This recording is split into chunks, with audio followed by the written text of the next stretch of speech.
उत्तर प्रदेश विधानमंडल का शीतकालीन सत्र आज से प्रारंभ हो रहा है। शीतकालीन सत्र में प्रतिभाग करने के लिए आ रहे सभी माननीय सदस्यों का मैं हृदय से स्वागत करता हूं। आज से 24 दिसंबर तक शीतकालीन सत्र में माननीय सदस्यों को सदन में अपने मुद्दों को उठाने, उत्तर प्रदेश की जनता के हित में और उत्तर प्रदेश के विकास से जुड़े हुए तमाम अन्य कार्यों को आगे बढ़ाने, विधायी कार्यों को आगे बढ़ाने और विभिन्न विभागों में जो नई मद हैं उनके लिए सप्लीमेंट्री डिमांड्स के लिए भी यह शीतकालीन सत्र अत्यंत महत्वपूर्ण होगा। इस अवसर पर राष्ट्रगीत वंदे मातरम के 150 वर्ष पूर्ण होने के उपलक्ष्य में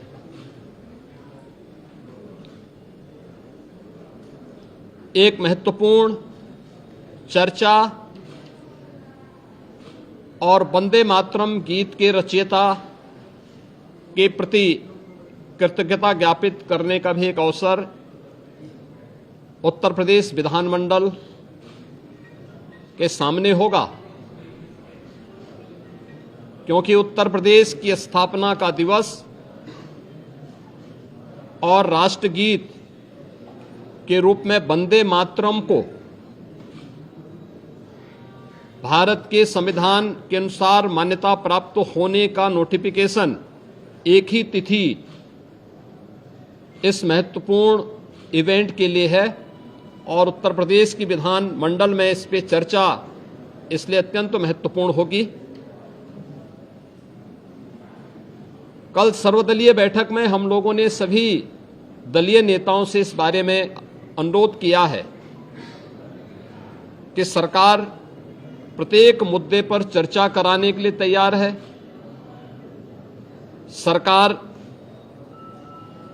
विकास से जुड़े हुए मुद्दों पर एक सकारात्मक रुख है और सभी दलों का हमें विधानसभा सत्र को संचालित करने के लिए उनके सहयोग की भी अपेक्षा है। देश का सबसे बड़ा विधानमंडल सुचारू रूप से संचालित हो और ये अब तक लगातार एक सही दिशा में आगे बढ़ा है, क्योंकि लोकतंत्र से जुड़े हुए पवित्र स्थल जब चर्चा परिचर्चा का विषय बनते हैं तो जन विश्वास पर जनप्रतिनिधि खरा उतरता है। हमारी इच्छा थी कि सत्र अधिक दिन चले, लेकिन माननीय जनप्रतिनिधिगण ज्यादातर वर्तमान में मतदाता सूची की जो विशेष पुनरीक्षण की कार्रवाई चल रही है इस कार्यक्रमों में लगे हैं और यह लोकतंत्र की शुचिता, पारदर्शिता और प्रभावी होने के लिए अत्यंत महत्वपूर्ण भी है। तो विभिन्न जनप्रतिनिधियों ने इस संबंध में अनुरोध भी किया था कि आवश्यक विधायी कार्य और सप्लीमेंट्री डिमांड्स के साथ ही कुछ महत्वपूर्ण अन्य कार्यों को लेने के बाद वंदे मातरम पर चर्चा परिचर्चा के उपरांत अगर इसे हमें आगे के कार्य के लिए SIR की इस कार्रवाई को जो भारत निर्वाचन आयोग के मार्गदर्शन में चल रही है इसके लिए समय मिल जाता, तो इसलिए इसे आज से 24 दिसंबर तक विधानमंडल की इस कार्रवाई का हमने सत्र रखा है और मुझे पूरा विश्वास है कि यह सत्र उत्तर प्रदेश विधानमंडल के साथ ही उत्तर प्रदेश के विकास के लिए एक महत्वपूर्ण सत्र साबित होगा। समाजवादी पार्टी लगातार सरकार पर आरोप लगा रही है, हर प्लेटफॉर्म पर आरोप लगा रही है, सरकार की तरफ से क्या कार्रवाई? देखिए,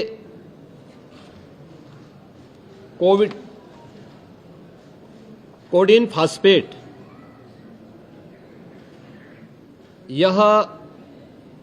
एनडीपीएस के अंतर्गत आने वाला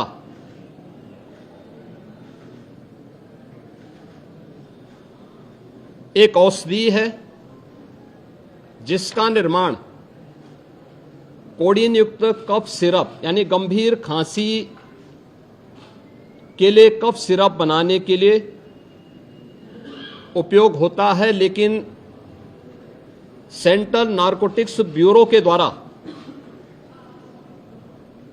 इसे केवल उन्हीं औषधियों के निर्माण के लिए आवंटित किया जाता है। इसके लिए उसका कोटा, उसका आवंटन, ये सभी सेंट्रल नारकोटिक्स ब्यूरो के द्वारा तय होते हैं। इस मामले इसकी यह कफ सिरप तमाम जगहों पर नशीले पदार्थों के रूप में इसके दुरुपयोग की शिकायतों के बाद इस पे हम लोगों ने कार्रवाई की थी, क्योंकि अवैध रूप से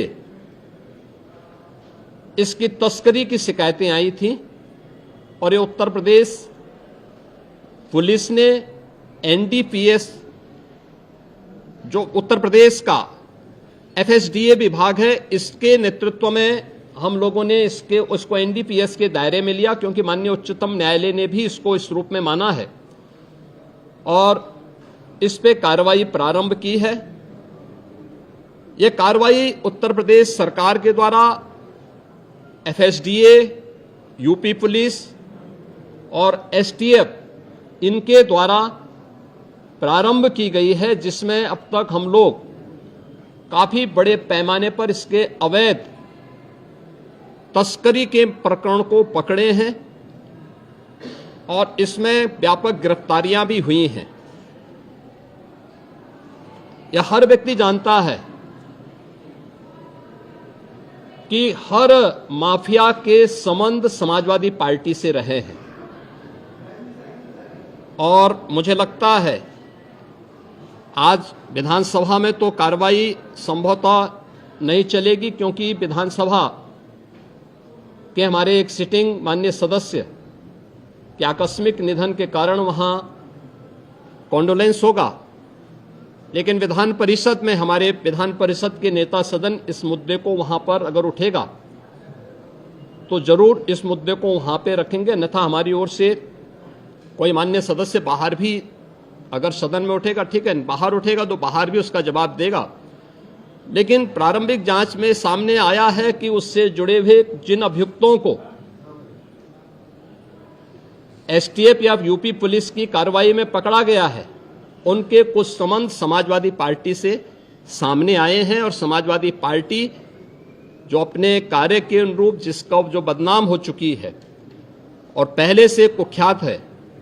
इस पूरे मामले में भी उसकी संलिप्तता आएगी, चूंकि एसआईटी एक राज्य स्तर की एसआईटी इस पूरे मामले की निगरानी कर रही है, जिसमें यूपी पुलिस, एफएसडीए, इनसे जुड़े हुए सभी अधिकारी मौजूद हैं। इनके अवैध रूप से तस्करी के साथ साथ इससे जुड़े हुए अन्य जो महत्वपूर्ण पहलू होंगे, किन किन लोगों के पास ये धन गया है, ये बातें भी सबके सामने आएंगी और इस बारे में पूरी रिपोर्ट आने के बाद ही इसके बारे में कुछ कहा जा सकता है। लेकिन ये जरूर मैं कह सकता हूं कि जो सपा प्रमुख के द्वारा कहा जा रहा है, ये वही स्थिति है कि यही कसूर मैं बार बार करता रहा, धूल चेहरे पर थी और आईना साफ करता रहा। यानी फोटो इनकी है उन माफियाओं के साथ, तो स्वाभाविक रूप से अवैध लेन देन में भी संलिप्तता कहीं ना कहीं सामने आएगी। जांच आने दीजिए, दूध का दूध और पानी का पानी सबके सामने आएगा। धन्यवाद जी। Finista windows, beautiful and durable designs, installation से मेंटेनेंस की लाइफ लॉन्ग कस्टमर सर्विस। आपके घर में फिनिस्टा नहीं है तो कॉल कीजिए। फाइनर फिनिस्टा।